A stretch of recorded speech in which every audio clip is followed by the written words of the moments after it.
Vous allez devenir l'esclave de la demande et vous allez faire quelque chose qui est l'erreur classique de tous les gens qui démarrent un projet.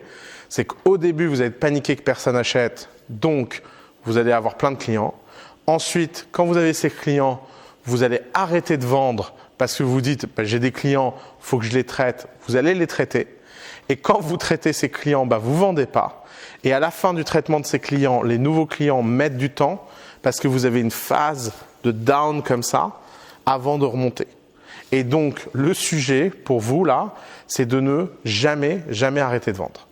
Alors, au début, je pense qu'un bon 50-50 est plus que convenable.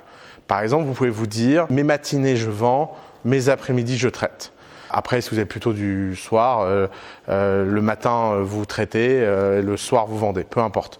Mais ce qui compte, c'est que vous vous fixiez la discipline de vous mettre à votre chaise, derrière votre ordinateur ou dehors ou je sais pas quoi, mais de vous mettre en mode vente la moitié de votre temps. Et normalement, si ça se passe bien, les process de vente vont être de plus en plus automatisés.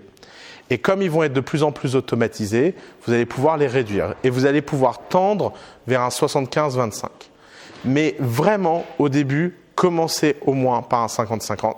Et même si vous avez la tentation que vos premiers clients, ça va déborder le soir, travaillez plus, mais n'enlevez pas vos 4 heures de vente par jour du matin qui sont primordiales et que vous devenez garder de façon constante pendant très longtemps. Dans la formation coup d'état, état d'esprit, il y a un sujet dont j'ai complètement oublié de parler, qui est le rapport au temps et comment gérer la temporalité d'un projet. L'erreur la plus courante des entrepreneurs, c'est de planifier leur projet dans le temps et d'avoir des milestones qui ressemblent à un calendrier soviétique. Donc, je suis là, dans mon projet, 6 mois après, j'aurais fait mon MVP, dans 12 mois, j'aurais fait ma levée de fonds, je sais pas quoi. Alors, il y a une raison pour laquelle les calendriers soviétiques, ça marchait pas. Et c'est à peu près la même quand on est entrepreneur. C'est que prédire le futur, ça demande un niveau de data et d'information qui est quasi impossible à atteindre quand on est une personne et un individu. Le futur, c'est un mystère. Et la deuxième chose qui vient rencontrer ce problème, c'est que les gens pensent qu'être entrepreneur, c'est prendre les bonnes décisions. Alors, je vais essayer de vous faire une petite démonstration mathématique. Regardons cette boîte-là,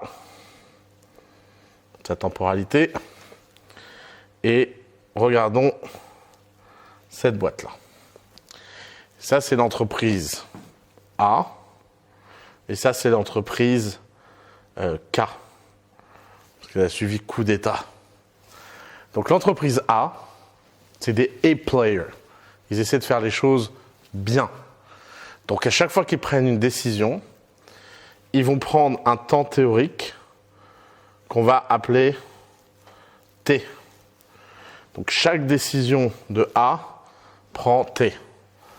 T prime, T seconde, T machin, T machin. OK ?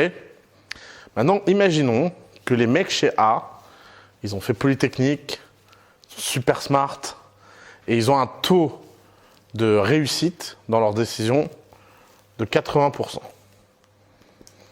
Maintenant, imaginons l'entreprise K. Alors, l'entreprise K, ils n'ont pas fait Polytechnique, ils sont moins intelligents, et ils ont un taux de succès dans leurs décisions de 20%.